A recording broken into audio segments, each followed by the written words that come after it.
Aunque fuera una noticia, bueno, pues que era esperada, no por ello ha dejado de tener una enorme incidencia y una enorme trascendencia en lo que tiene que ver con el sector financiero. Un sector financiero que está siendo protagonista en las últimas fechas por noticias de mucho calado y que obviamente van a tener unas repercusiones muy grandes en los próximos meses.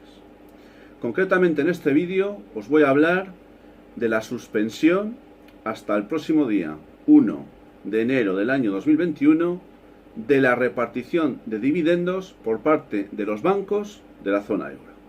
Y esto ha sido así acordado por el Banco Central Europeo el pasado día 28 de julio. De esto quiero hablaros a continuación. Bienvenidos un día más a La Ventana Esmeralda. Soy Antonio Muñoz. Es verdad que hace algo más de un mes en este canal hice un vídeo explicando cómo el Banco Central Europeo, en virtud de una medida adoptada el 1 de abril, pues había dispuesto que los bancos de la zona euro no podrían repartir dividendos, pero había fijado como fecha máxima de ese veto el mes de octubre de este mismo año 2020. Pues bien, hace tan solo unas fechas, el Banco Central Europeo ha tomado una decisión que era esperada, en virtud de la cual ha prolongado ese veto, esa prohibición de repartir dividendos a los bancos de la zona euro entre sus accionistas hasta el 1 de enero del año 2021. Esta es una medida muy importante no solo por lo que implica su adopción, sino sobre todo y fundamentalmente por cuáles son los motivos por los que se amplía esa suspensión y sobre todo las consecuencias que ello va a generar. Veréis, cuando el Banco Central Europeo vino diciendo que era muy posible que adoptase esta medida, los grandes bancos de la zona euro, incluidos algunos españoles, ejercieron todas las presiones habidas y por haber, como lobby que son, para que el Banco Central Europeo no tomase esa medida. Sin embargo, no lo han conseguido. Y mirad que el lobby bancario tiene fuerza, pues no ha conseguido doblegar la decisión tomada por el Banco Central Europeo, que dicho sea de paso, dice que la medida lo es tan solo hasta el 31 de diciembre de este año, o hasta el 1 de enero del siguiente. Pero, sin embargo, dice también que se trata de una medida, una decisión de carácter temporal. Es decir, que a partir del 1 de enero del año 2021 se revisará caso por caso, es decir, se analizarán la situación interna de cada uno de los 117 bancos de la zona europea, de la zona euro, que han sido sometidos al llamado test de vulnerabilidad del COVID-19, y veremos a ver qué es lo que pasa. Con lo cual, esto no es cierto que sea una medida tomada solo hasta el 1 de diciembre, hasta el 1 de enero del año 2021, sino que ya veremos después, a ver, caso por caso, qué decisiones se toman al respecto. Claro, yo sin entrar en el fondo del meollo de la cuestión, me hago una pregunta. ¿Pero no estamos en un sistema de economía de mercado? ¿No es esto un sistema de libre competencia? ¿No es esto un sistema de mercado liberal? Bueno, pues hasta donde yo sé, a menos que no entienda nada de lo que va esto, este veto tomado o adoptado por el Banco Central Europeo en torno a la suspensión de la repartición de dividendos entre los accionistas de los bancos de la zona euro es una medida intervencionista de primer nivel, de gran calado, con mayúsculas y subrayado.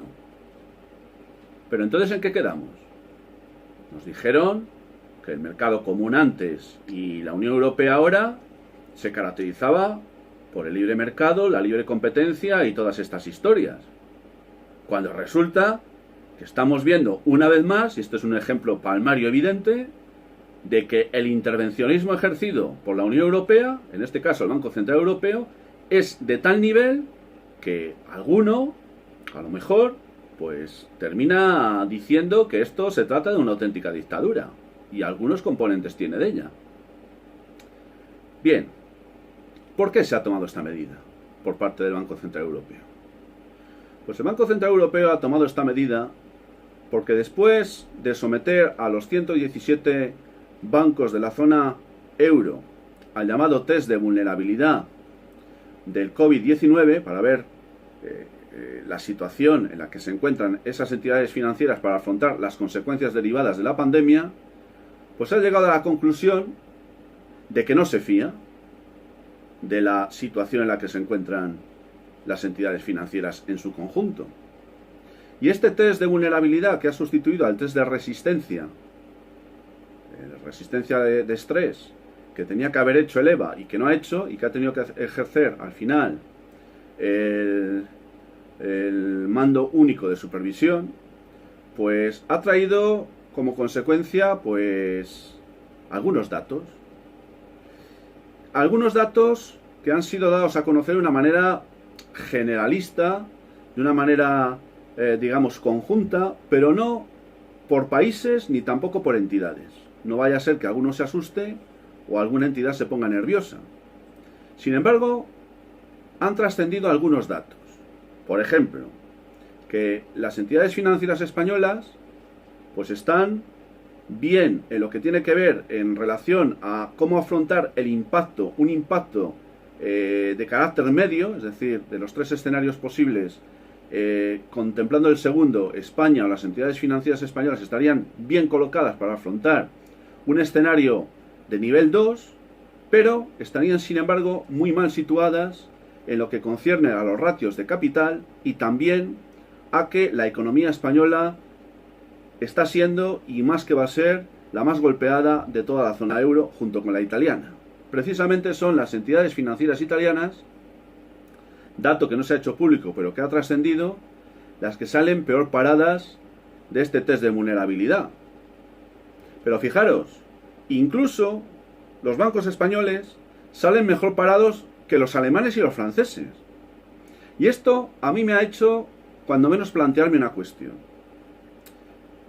Resulta curioso que los bancos franceses y los bancos alemanes, después del sometimiento a este test del Banco Central Europeo, resulte que están en una situación más endeble que los bancos españoles.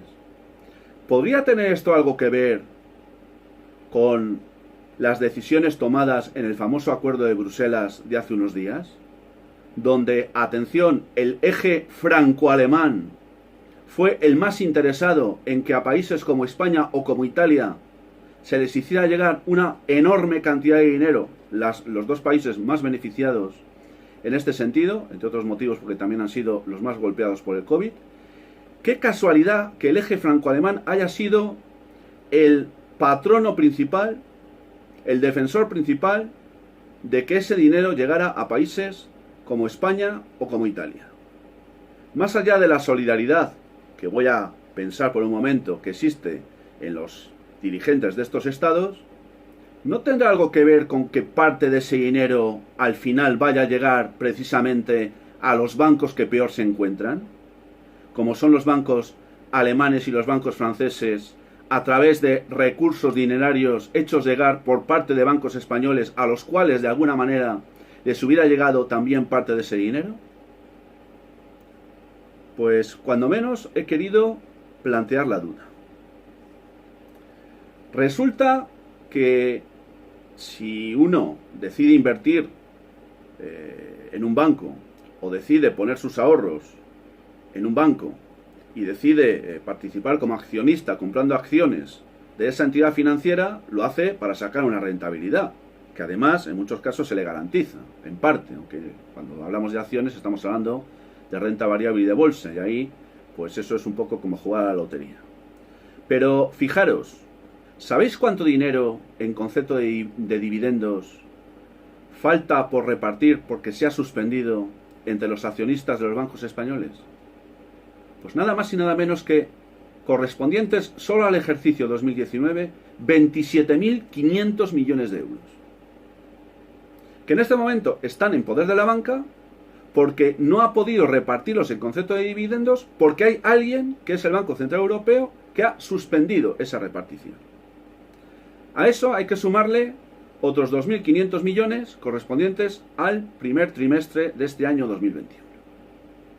Claro, las consecuencias de esto son graves, porque con este tipo de medidas se podría estar ahuyentando a posibles ahorradores para que compren acciones de bancos.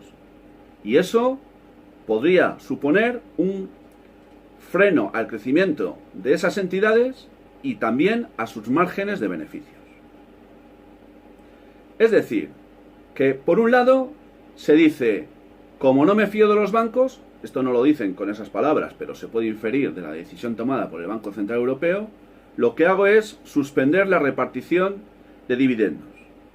Pero esa medida supone una contradicción con otro elemento básico que nos están diciendo todos los días los dirigentes de los diferentes estados. Consuman, gasten, tengan liquidez, consuman y gasten. Bueno, pues ese dinero que en concepto de dividendos podía llegar a los bolsillos de los ahorradores no va a llegar, y en consecuencia es un dinero que no se va a poder destinar ni a gastar ni a consumir, que curiosamente es el objetivo principal de los políticos de los estados de la Unión Europea y del mundo entero, porque sin esa savia no hay forma de posibilitar el crecimiento de los países. Y si no hay crecimiento, esto se va al garete, y yo no sé dónde vamos a ir al final, porque aquí, entre unas cosas y otras, al final es que nadie termina entendiendo nada. Yo por lo menos algunas de las cosas que os estoy contando no termino de entenderlas. La medida que se ha tomado por parte del Banco Central Europeo afecta también a los llamados bonus. Los bonus, que son esas astronómicas y desproporcionadas cantidades de dinero que cobran también los altos directivos de las principales entidades financieras. Como os he dicho antes, España ha salido retratada en unos aspectos de una manera positiva y en otros no tanto. Es muy preocupante los ratios de capital que tienen las entidades financieras españolas. De tal manera que ante lo que viene, ante las consecuencias y los gravísimos problemas económicos que vienen, como incremento de la morosidad, como posible huida de ahorradores, como pérdida de las marginalidades de beneficios, etc., etc., etc., los bancos van a ver aminorado sus ratios de capital cuando se está exigiendo tener unos mínimos. Es por ello, entre otros motivos, por los cuales el Banco Central Europeo ha decidido vetar, es decir, suspender que se puedan repartir dividendos, entre otras cuestiones. Pero claro, es que además el Banco Central Europeo ha tenido en cuenta otra cuestión en relación a los bancos españoles. Porque los bancos españoles tienen una situación económica en este momento muy mala. Y si no, ¿a qué viene tanta prisa por las fusiones que están a punto de hacer y sobre las que me he pronunciado en un vídeo de hace tan solo unas horas? Pues, ¿sabéis qué es lo que está pasando? Que la situación económica de los bancos es muy mala, pero no obstante está maquillada con las operaciones de los créditos ICO y de las moratorias hipotecarias, con las que se están retardando los efectos reales en los balances de estas entidades financieras. Porque claro, todos sabemos que de los préstamos ICO, al final, papá Estado va a tener que avalar el 80% de numerosísimas operaciones que al final no van a poder fraguar. Y de tal manera que al final el prestatario no va a poder devolver el dinero que se otorgó en concepto de préstamo ICO. ¿Y qué es lo que sucedería? Pues no sucedería nada. El banco no pierde, porque recibirá ese dinero por parte del Estado, que es el que avala la operación. Y de esa manera maquillaremos un poquito más las cuentas de los bancos, que nos dicen que tienen unos buenos balances, pero todos sabemos que están maquillados, por no decir otra palabra un poco más fuerte.